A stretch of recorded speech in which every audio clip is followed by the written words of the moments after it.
Events can undermine agriculture and rural development, even in years when extreme events do not occur. The uncertainty that results from climate-related risk is an impediment to sustainable intensification of agriculture and adaptation of climate-smart agricultural production practices. In an era of more frequent and more extreme weather events and climate shocks, enhanced early warning systems provide a key opportunity to curb erosion of development progress in rural sectors. We need our digital technology playmakers to succeed and help us score more goals. My vision is to help farmers unlock their entrepreneurial potential and maximize their value.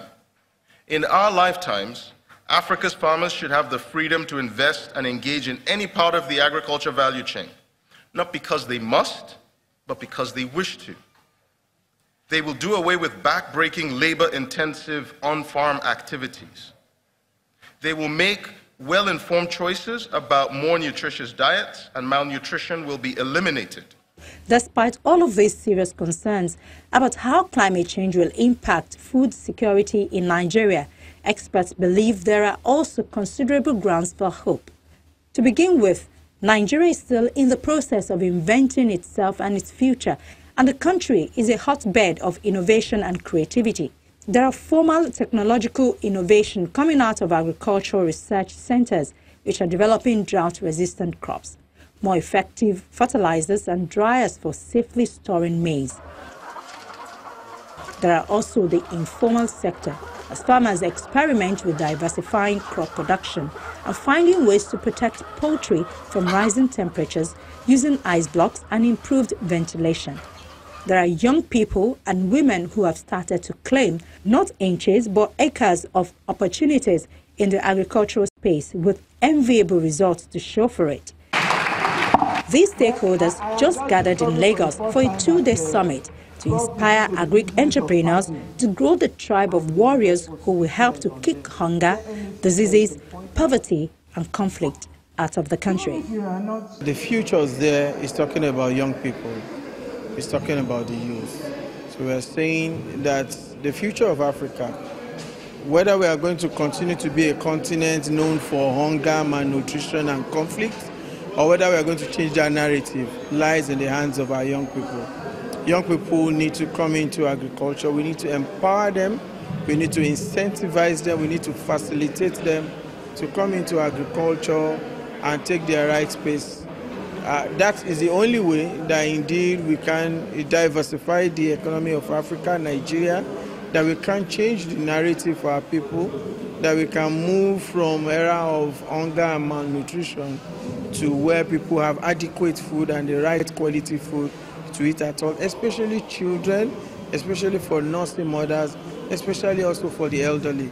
If we are going to be able to cut our budget on health without jeopardizing the well-being of our people, if we are going to have optimal yield from our investment in education, if we are going to need to spend much less on security, addressing conflicts and criminality, then we need to spend appropriately on agriculture, because not only would we be able to provide food that makes people be in the right mental and health condition, we'll also be able to create wealth. We'll also be able to diversify our economy. Nigeria is an incredibly diverse country, climatically, agroeconomically and culturally, and scientists know that diversity contributes to resilience. Resilience is the ability of a system, in this case, the Nigerian food system, to deal with changes and shocks and continue to develop. For example, if maize fails due to drought in a given year, millet, sorghum and root crops could provide stable calories for the population instead. If heavy rains and flooding destroy the harvest in the southeast, production in the north could compensate. As Nigeria's agricultural sector develops, experts argue that there should be a focus on maintaining and cultivating this rich diversity. Well, I think we have a huge opportunity at the moment for the message to really catch on. You know, sometimes, as it said, experience is the best teacher. Perhaps we've been living in fool's paradise for a long time, but I think development, especially in our economy, in the last few years has shown that we cannot rely on those traditional things that we think will bring us money. Is it oil, mineral, or even solid mineral? The best thing to rely on, which will democratize wealth, and that's the most important thing. When you look at these other sources, is money clustered in the hands of a few and of government. But when you're talking about agriculture, for instance, the wealth is going to be democratized. And recently, our young people got the government to pass into law the Not Too Young to Run bill. In agriculture, we really don't need such laws.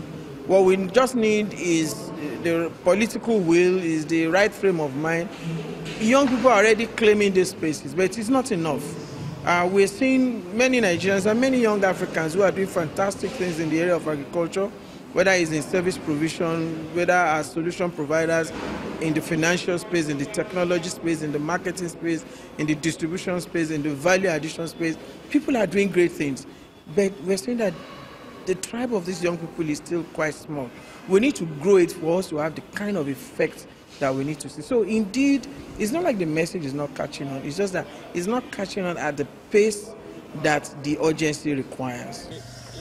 Technological solutions such as new and improved crop varieties can help somewhat, but on their own, they will not solve all of Nigeria's climate woes.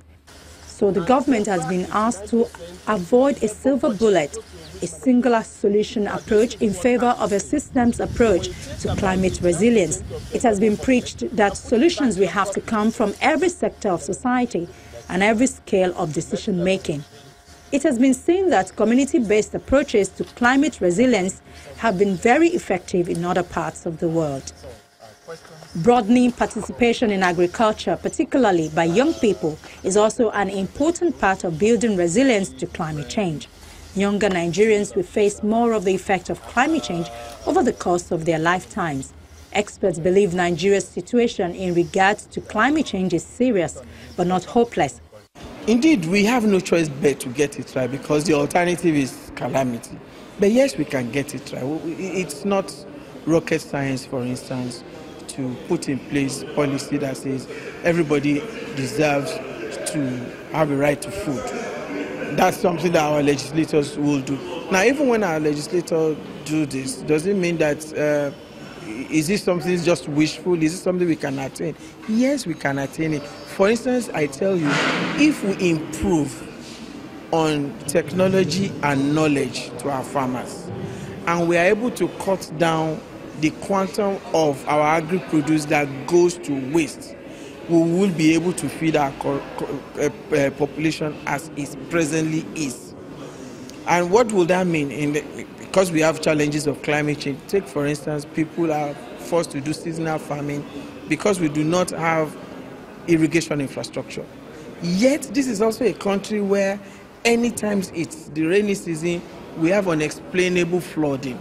So it means that nature is blessing us with these resources, but because we are profligate, we don't know how to manage it, we are losing things. It's rather than being a blessing, it's more or less like a curse unto us. So you have a lot of water that we are not harnessing properly.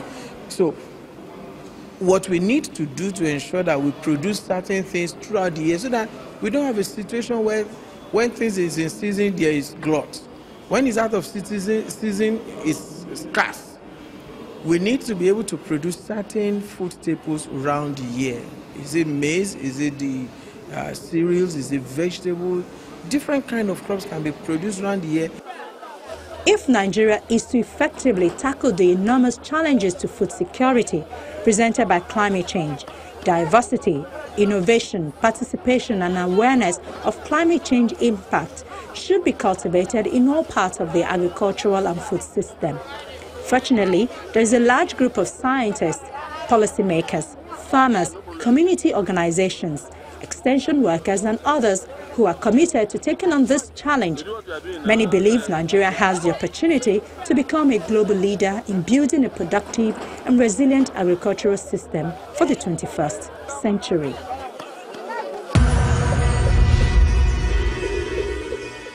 The Sustainable Development Goals aim to end all forms of hunger and malnutrition by 2030, making sure all people, especially children, have access to sufficient and nutritious food all year round. This involves promoting sustainable agricultural practices, supporting small-scale farmers, and allowing equal access to land, technology, and markets. It also requires international cooperation to ensure investment in infrastructure and technology to improve agricultural productivity. That's our program for the week. Thank you for watching. Our inbox file at channelstv.com is available for your comments and questions. For me, Ayola Kasim, and the File crew here in Lagos, it's bye for now.